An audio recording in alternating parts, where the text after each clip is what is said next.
there's always meant to be balance. Too much of anything, even a good thing, is not good. Food is good, but too much is not good. Sun is good, but too much is not good. Taking it easy and slowing down, but too much is not good.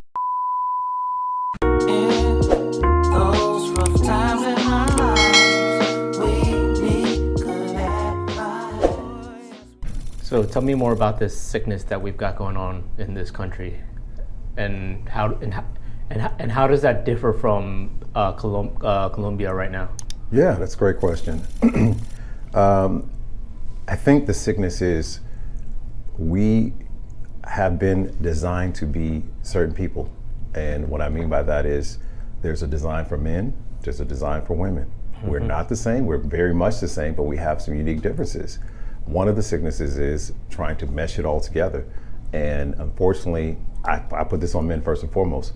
We have overemphasized things that are masculine in nature traditionally, meaning being successful, making a lot of money, high achievement. These are things we are hardwired to want to pursue as men, because part of our purpose is doing, and especially doing in the physical, right? This is why guys just like tinkering, right? Because you tinker, you fix something, it makes you feel good. And little boys, they play with Lego objects. blocks. They'll play with Lego boxes. They play football where there's rules. There's certain things we're just structured to want to do. But girls, they naturally love playing with dolls. They love nurturing things. They love people sort of things. They love to connect. Combing hair. Right, all these kind of things, right? And we have over-celebrated the quote-unquote masculine things, so much so that I believe we made women feel like they don't have value. I mean, look at how it used to be something in the 50s and 60s. It's a beautiful thing to have a family, to stay at home and raise your family, to do those kind of things.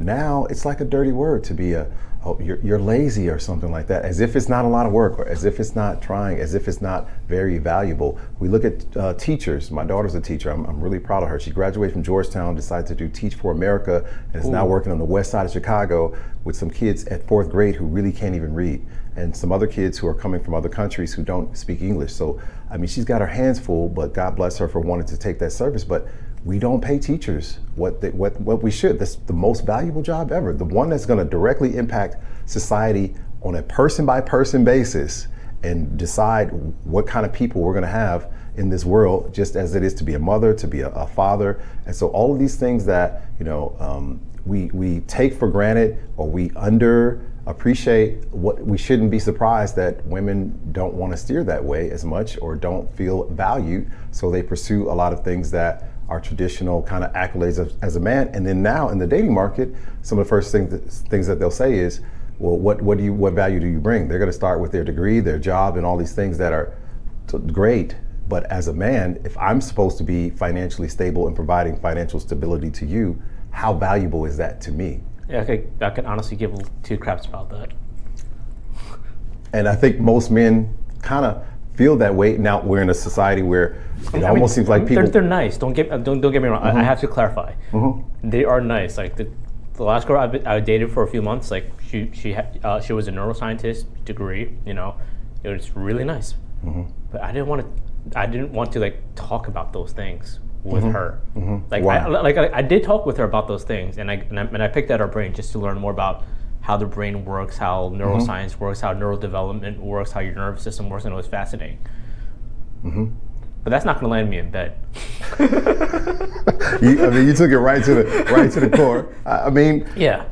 We have to be able to be okay with being honest as men and what we want, and it's not all bad. And yes, sex matters to us, but I think if I could appreciate what you're saying, being able to have those sort of intellectual conversations, that's very important. But having the accolades and whatever else, at the end of the day, you need the softness of a woman, you need the nurturing of a woman, you need the touch of a woman, you need the empathy of a woman, and her neuroscience degree doesn't hit those core needs as men. And that's another thing we don't talk about a lot. What are the needs of men? And this is why we should be celebrating those things that are in women, those qualities we really want, so women will strive to bring those things to the forefront. So let me sum up. So when you said we've over-celebrated the masculine traits, what you're saying is we took the recipe of what makes for a successful man. and we started applying it to everything that we could find under the sun. Yeah. In this case, females and just kids and whatever 2023 genders exist in between or whatever the heck, and we're saying that every single thing needs to have these traits, because on the surface level that sounds like it's a great thing. Everyone becomes successful, everyone gets a degree, everyone becomes smarter because the three things to run a system are smart people, resources, and and a system of management. And if we get more smart people, then it boosts the other two up. Everything's going to work out great. Yeah. But smart people isn't status. But it's not. Right? We're talking status. So it doesn't seem like it's working out great though. What happened? Well, you know what? Like, there's always meant to be balance. Too much of anything, even a good thing, is not good. Food is good, but too much is not good. Sun is good, but too much is not good. Taking it easy and slowing down, but too much is not good. Just as work is good, but too much of that is not good. So it's always about balance. And we're meant to work together synergistically. We're meant to be a team.